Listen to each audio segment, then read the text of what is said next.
Hello students, आप सब कैसे हो। विधिवाणी चैनल में मैं आपका हार्दिक स्वागत करती हूँ। आशा करती हूँ आप सब ठीक होंगे, स्वस्थ होंगे। आज मैं आपके आगे बहुत ही अच्छा टॉपिक लेके आई हूँ। भारतीय नागरिक सुरक्षा संहिता 2023। तो बीएनएसएस 2023 के अंतर्गत दंड न्यायालयों का वर्गीकरण एवं उनकी शक्तियाँ समझाइए।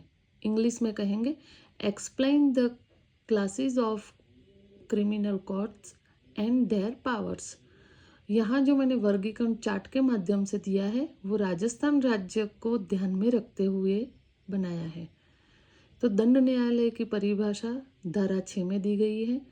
अब इसके सबसे पहले हम 3 पार्ट कर लेते हैं। सबसे पहला पार्ट है सेशन न्यायालय, दूसरा है न्यायिक मैजिस्ट्रेट और तीसरा है कार्यपालक मैजिस्ट्रेट। तो सेशन न्यायालय के 2 पार्ट करते हैं। तो सबसे पहले धारा 10 में आता है अपर सेशन न्यायालय और दूसरा आता है सहायक सेशन न्यायालय, जिसे धारा 10 में लिखा गया है। न्यायिक मैजिस्ट्रेट के 4 पार्ट: प्रथम वर्ग न्यायिक मैजिस्ट्रेट, द्वितीय वर्ग न्यायिक मैजिस्ट्रेट के न्यायालय, मुख्य न्यायिक मैजिस्ट्रेट के न्यायालय और विशेष न्यायिक मैजिस्ट्रेट के न्यायालय। इनकी सभी की धारा मैंने ब्रैकेट में लिखी हुई है। आप स्क्रीनशॉट लेते रहे या फिर राइट डाउन करते रहे शॉर्ट नोट के तौर पे। और तीसरा आया है कार्यपालक मैजिस्ट्रेट के न्यायालय, जिसे धारा 14 में उल्लेखित किया गया है। इसके 3 पार्ट है: जिला मैजिस्ट्रेट के न्यायालय, उपखंड मैजिस्ट्रेट और विशेष कार्यपालक मैजिस्ट्रेट के न्यायालय, जिसको धारा 15 में बताया गया है। अब ये जो धाराएं हैं उनकी संक्षिप्त परिभाषा मैं आपको समझा रही हूँ, जिससे आपको तुरंत समझ में आ जाएगा कि कौन से न्यायालय और क्या खंड मैजिस्ट्रेट, सहायक, क्या सब होता है। तो धारा 2 में कहा गया है उच्च न्यायालय के बारे में। यह राज्य का उच्च न्यायालय होता है। धारा 2 में राज्य की स्थानीय अधिकारिता न्यायालय एवं मैजिस्ट्रेट के संबंध में बताई गई है।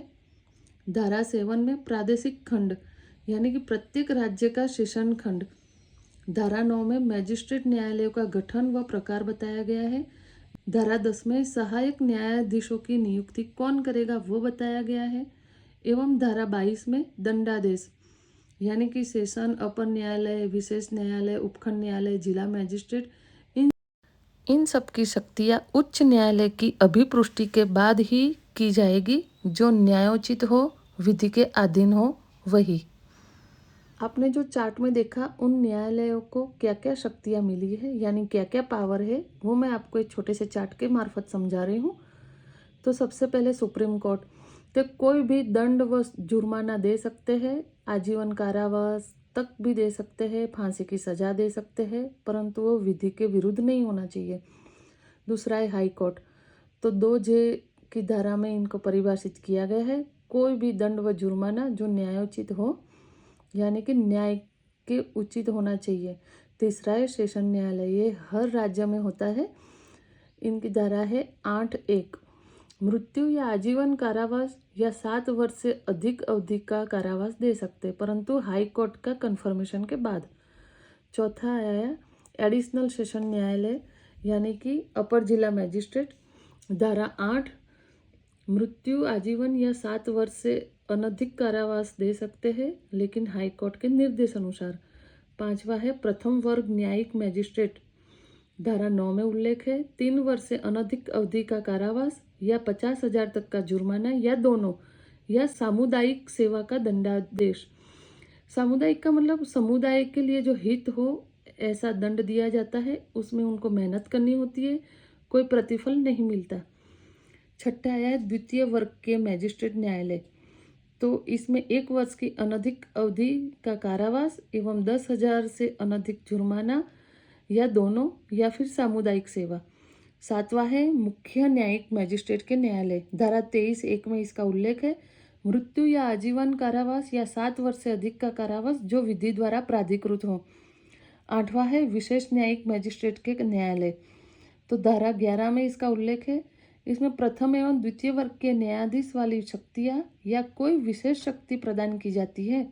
इनका गठन एक समय में 1 वर्ष के लिए केंद्र या राज्य सरकार के अनुरोध पर हाईकोर्ट द्वारा किया जाता है।